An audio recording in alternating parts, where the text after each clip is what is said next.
Welcome to Alpha Marketing, your go-to resource for unlocking the full potential of your small to medium-sized business. Hosted by Aaron Shishilla, CEO of Wolfpack Advising.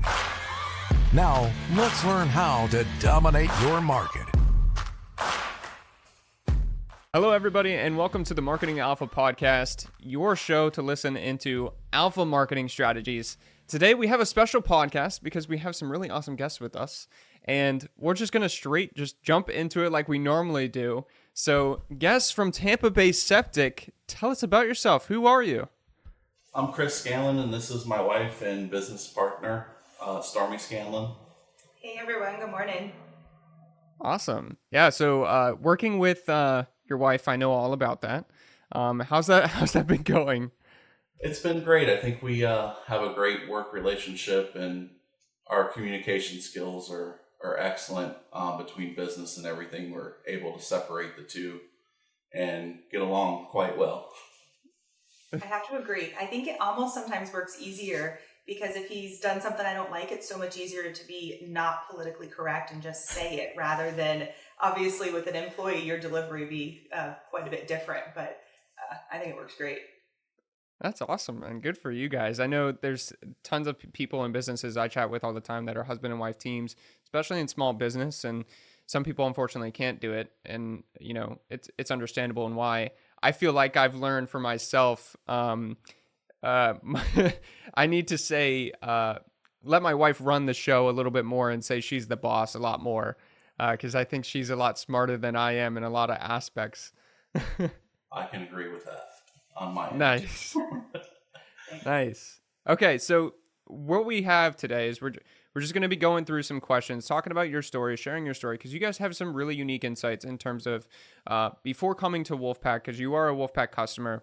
But I really want to highlight your unique marketing experiences, what's happened with your business and everything else. So we'll discuss some of those questions, and then that way you could share those insights with our listeners here. The first thing that I want to ask is just tell me a little bit more about your business, like how you guys got started and everything else. Yeah, so we own a local septic company here in Tampa. I grew up in the industry and just felt like it was time for us to go out on our own and do our own thing. How long have you guys been doing it now? We're going into year 5. Yeah. Year 5. And how long would you say for like being in year 5 that you're at where you want to be at for year 5? I think we're ahead of schedule in my mind. I think so. I think we hit the market at a unique time. We started right during COVID. So I think there was a little bit of an advantage there almost because everybody was at home using their restrooms more than normal. You know, everyone was just stationed at home. So your septic systems were overworked. So as much as COVID was really a bad experience for a lot of people, I think it did give us a little bit of a push ahead. I think I'm definitely really happy where we are. Now, you brought up a really good point, and I have to ask, is like your number one call day the day after Thanksgiving? Oh, good question. We do. The day after holidays are pretty busy. Yeah. I've heard for plumbers, like that's like the day. Yeah, you got to be open on that day. Yeah. That's really funny. Okay, awesome. Well, so you talked a little bit about your background. You grew up in the business, is that correct? Yes, correct. Okay, was it like a family business that did septic, or? Yeah, my grandfather started a company here local in Hillsborough County, which is now probably one of the oldest septic companies in Hillsborough County. And I kind of just grew off of that, worked for a couple other septic companies, and just gained all the knowledge I needed to what I feel like is a successful contractor. Yeah, that's awesome. And when you started your own company, like you're looking to be in that entrepreneur like mindset, is that correct when you were looking to start? Right, correct. And what were, do you think, some of the biggest challenges you faced that maybe after you started, you didn't know about, but then you quickly learned these are challenges that you should solve? I think one, finding employees, and something that I still struggle with today is a life-work balance. I tend to favor work more than a life balance. It's something I'm still working on, but I think also, just to add to that, just navigating the personalities of customers. That's been a learning curve. I think we've gained a lot of knowledge with it, but I think customers, you get 30, 40 different personalities a day that you have to interact with and understand the best way to interact with each. So that's been an interesting one. I can 100% agree with that. I can say for myself, I think I love work a little bit too much as well. Like I just find myself like even Friday evenings just tying myself into the computer and we're like, Yeah. oh, I found this really cool thing I need to work on. And the same part in terms of the different personalities and connecting with different people, I think that is a huge piece that a lot of people maybe underestimate, especially I think in when you're entrepreneur, you are sales, because you're selling your own company. And so when you think about it from that perspective and selling your own company, you really need to be able to relate and converse with tons of different people. Even though like some people, you may be talking with them on the phone, you kind of have to laugh at their jokes, even if they're not that funny. The amount of septic Yeah. jokes when I used to answer the phone, the amount of like just poop jokes that you hear, I'm like, I am not interested anymore, but this is hysterical. So you Yeah. don't find the poop jokes funny anymore, is what you're Okay, I telling think me. I've heard all of them. If you have new material, I'll see how it weighs up with the rest, but I think I've heard every one of them. Well, I didn't come prepared today with poop jokes. Okay, So I we'll feel have like to I should have talk about though. it next time.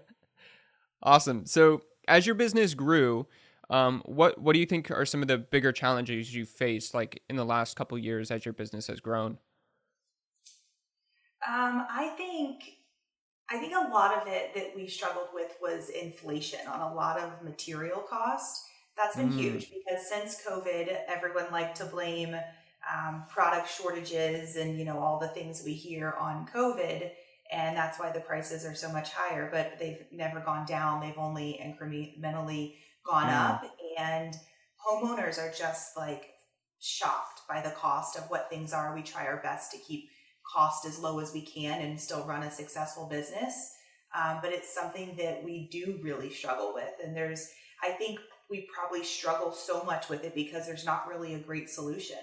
It's just, this is the cost of things. And, rightfully so, homeowners being upset after COVID, like no one's gotten these huge raises at their jobs or anything to offset the cost of living. And obviously no need to get on that soapbox, but that's been a huge one for us, being able to still work with customers' budgets and still run a successful business. mm-hmm. Yeah, Chris, would you have to agree with that? Yeah, 100%. She definitely hit the nail on the head there. Yeah. Yeah. And how do you navigate some of those conversations? I mean, I guess it's just a very careful conversation to explain that the cost of We offer financing. We try and I think some conversations that I have is we'll tell, obviously we give someone a price and say, and just be honest with it, that you may not have to replace your system right now today. It's not like an emergency life or death situation, but plan for this in 6 months because in 6 months it will be absolutely necessary. You won't be able to flush your toilets, those type of things. Just I think just honesty and giving customers the ability to make that decision and budget it within their lives and how it works for their families.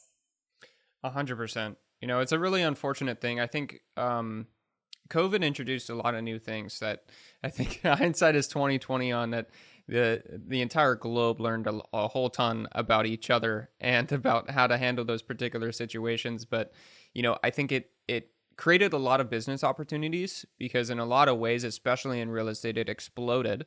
But at the same time, to deal with the amount of inflation that happened in that such short span, and you're right, like wages have not been able to keep up, even for Wolfpack and everything else. I mean, we're trying to keep up with everything, but to your point, we at some point want to also make sure that we're taking care of everybody else in our businesses and companies that we're working with. So I 100% agree with that.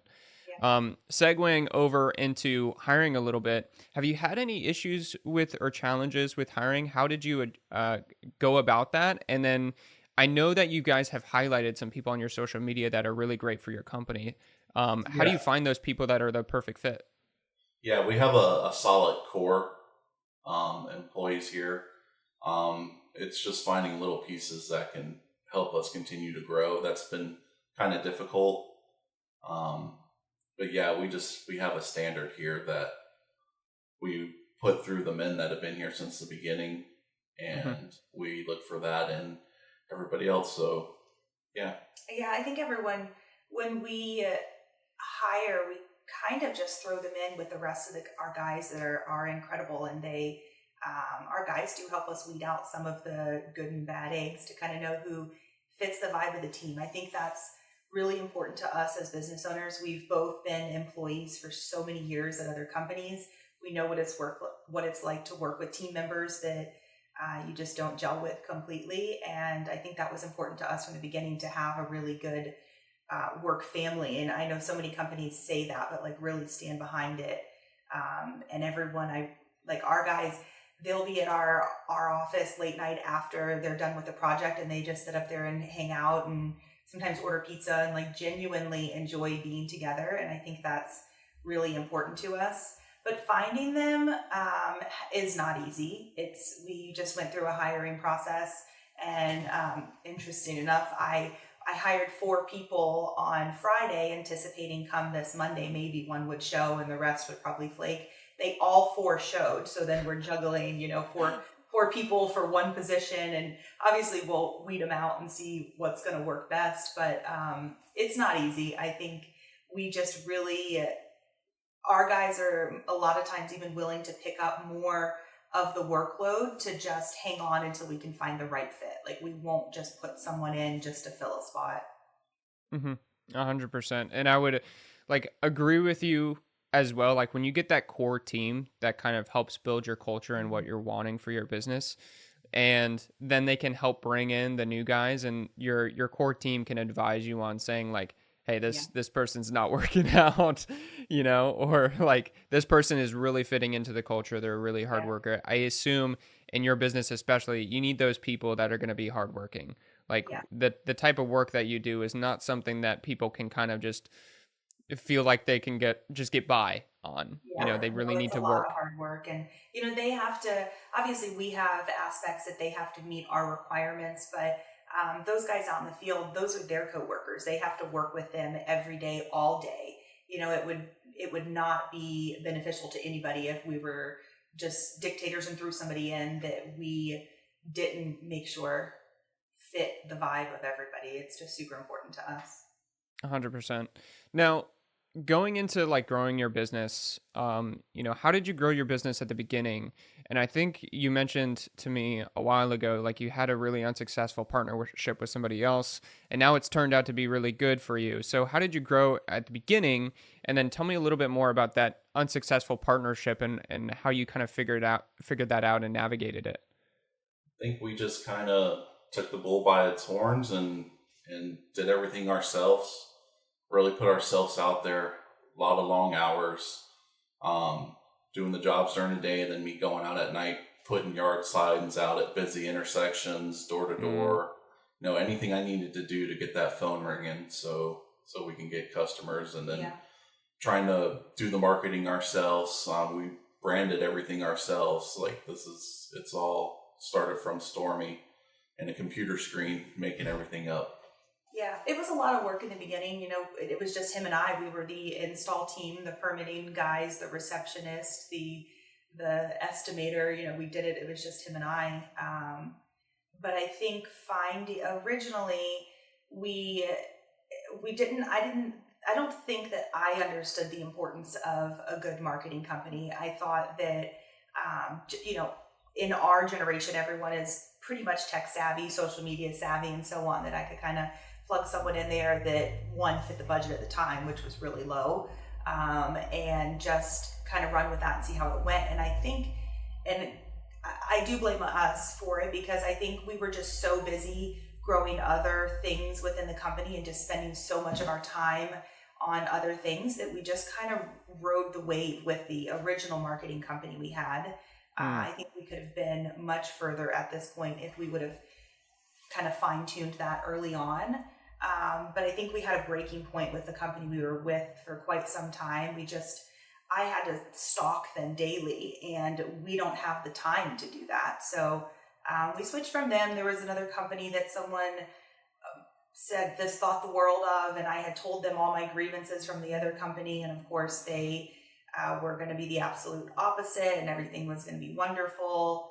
And I should have gone with my gut, because within about, I would say about 2 weeks, we were supposed to have these like tremendous responses and just things happening, and nothing was happening. And Chris is much kinder hearted than I am. And he just kept saying, just be patient, they're working on it. And I'm like, no. So, yeah, that it didn't go good with them. And I think if we would have just focused more on that, we would have been much further at this point. I think that's so funny because Jenna's the same way, that she's very, I wouldn't say like cold-hearted, because she's not a cold-hearted person, I but am she's, fine with that. That's a compliment. I'm fine if you want to call me that. Chris, our wives help us out, okay? They take care of us. Well, I think we're too nice of people sometimes. We give people the You're always benefit of the nice. doubt. Like, I feel like, if we're in like a personal relationship, okay, I can have my feelings involved, but if it's business, it's business. It's so black and white. There's not a lot of gray within that relationship. So we didn't get any results. And I think they realized that they overpromised what they were able to deliver. And I remember you and I, one of our really early conversations, I kind of told, and that was like in the midst of me pulling my hair out over this other company.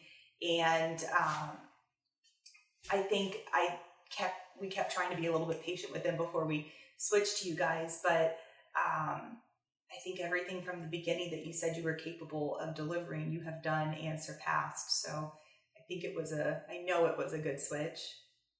Yeah. No, thank you. We I appreciate all that you guys do. It means a lot to me. I mean, my parents come from the industry. I mean, I grew up in small business as well. And so when we were setting out for Wolfpack, that was our main mission. Our main goal is to reach out to those other small family businesses and make sure we make an impact. I think too many digital marketing agencies out there promise the world. And when they deliver results or reporting, it's very confusing for most small businesses to understand what it actually means. So I think with that unique insight, we're able to create something that's a little bit more different and awesome for that particular niche. What would you say to the companies starting out, as well as like possibly reaching out and to try to find their own marketing partner? What advice would you give them if they're just starting out, or maybe they're considering looking for a partner, what to look for or what to do?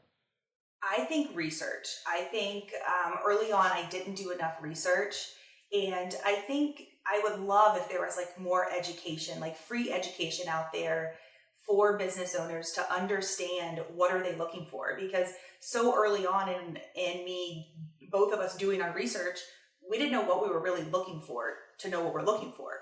So it was difficult to pick the right company. But I think by the time we got a little bit under our belt and we understood what to look for, when you and I started having conversations, I understood like, okay, he's checking the boxes. These are the things that I'm looking for. So I think do your research, but I would say, this may sound horrible, but shop companies, ask a million questions, ask them for what their actual results are, ask them to break it down into like layman terms that we understand, because we are not the gurus on this. Like, we're septic gurus, not marketing. Get the information you need to understand who you're hiring, because it makes the biggest impact. Yeah. And Chris, for you starting out when you were working so hard on that stuff, what advice would you give somebody that was in your shoes looking to start their own business, and how you push through?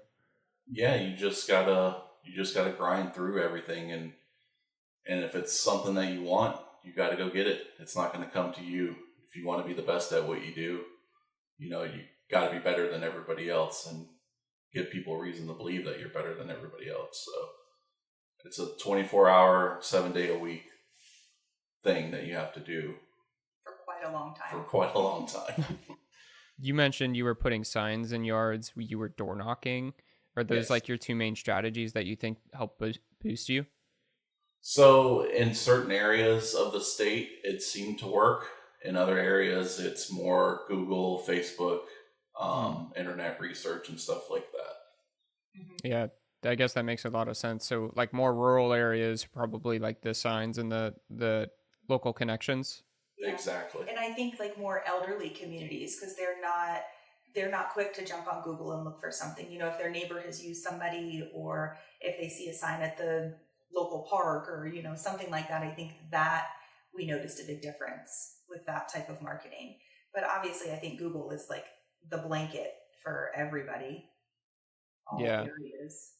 That makes a ton of sense, because when I think about it for myself, like I'm going straight to Google when I'm looking for like anybody to help for my house, and I'm looking at like their online reviews. But if I would imagine somebody else that's in a more rural area or in like elderly and in those elderly communities, I'm sure that they're probably, I have like a grandmother doesn't even have like Wi-Fi or anything. Like I don't think she has a cell phone either. Yeah. Like she just has a landline. So the only communication that she has is really with her neighbors, and then like the family that comes.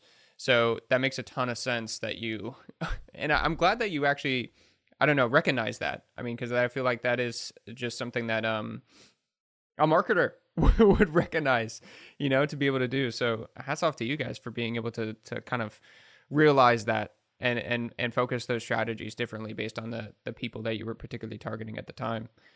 He was great with that. There wasn't a block that you passed without a sign somewhere, and it was fun at a certain point because I would drive through like, hey, there's one of our signs, or I'd have friends and family and people like send us signs and like places we were, and we progressed to like billboards and those kind of things, and like it was just super exciting to hit those milestones.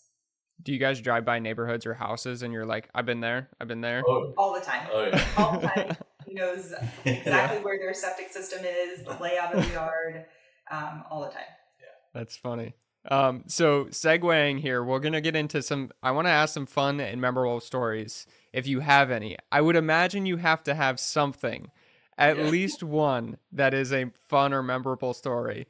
And then we'll get into the conclusion and end it here. So do you have any like horror stories where you're like, oh no, or like just any crazy stories? Because I think he has a real horror story. Yeah, I can go either way. I mean, there was when I was younger, working for my grandfather's company. I was on the pump truck and we were pumping a tank, doing a mortgage inspection on a system, and we get to the bottom and there was a little round thing down there, and we were trying to get it out, and we ended up getting it out, and it happened to be a skull. Like an actual dead body. Yeah, in the septic tank. It was a 5-year-old boy that we had actually found, so we had to call and back then we had to go to the payphone. So we had to go to the payphone, call my uncle, and he called the police. The police came over. And, oh my gosh. We identified everything. We had to go to a field and dump everything in one pile, and the forensic unit came out and went through everything, pulled out rib bones, cowboy boots. So yeah, it was pretty scary. It was on the news even, I think. Yeah, I was in the 6th grade. There was like an article, I guess the child had gone missing and like the stepdad was a person of interest. I don't think it ever went like solved. Yeah, it's still not solved. He told me that early on, and I was like, ooh, so we're going to do septic? Yeah.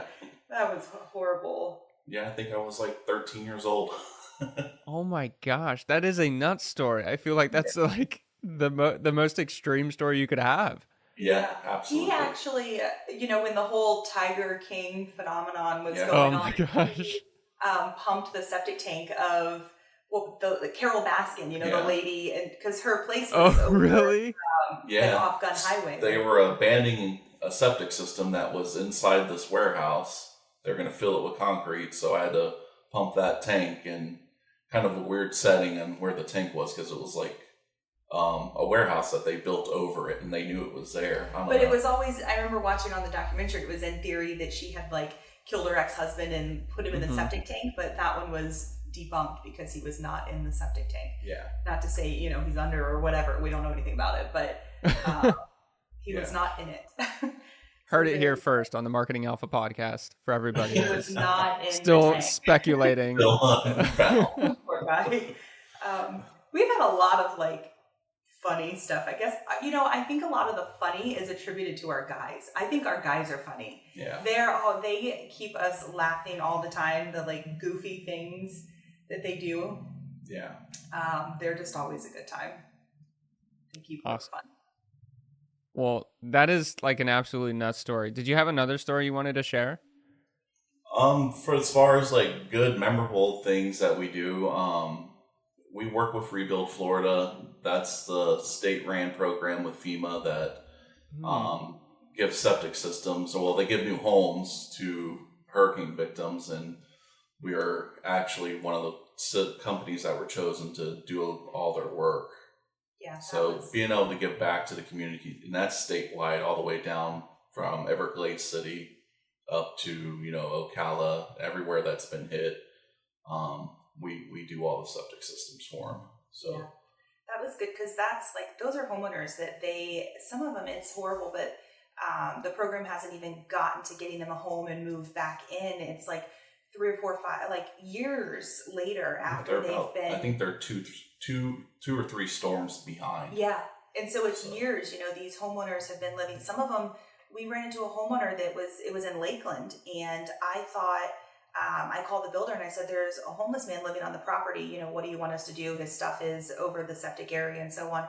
It was the homeowner. Because they had taken his home out of there, and it was the only place he had to be. So he had a tent on the property just living in there. And so being able to help people, because we're kind of the final stage. So at that point, they have a new mobile home on site. Really, everything's done. You just got to install the septic system, connect it up to the plumbing, and then most of the time they can get their certificate of occupancy and move in. So we're really like the last puzzle piece to get these people back in their homes. And like, I love that. Like, and so many of them down south, like it's just so much devastation that we get by the storms. And like, these people are feeling, we're moved back in our houses and continue on with life. And they're like 5 years later still feeling the effects of this. So being able to help them, I think, is huge. I know it's a huge thing for us, just to make sure that we're continuing to give back to the community that gives so much to us.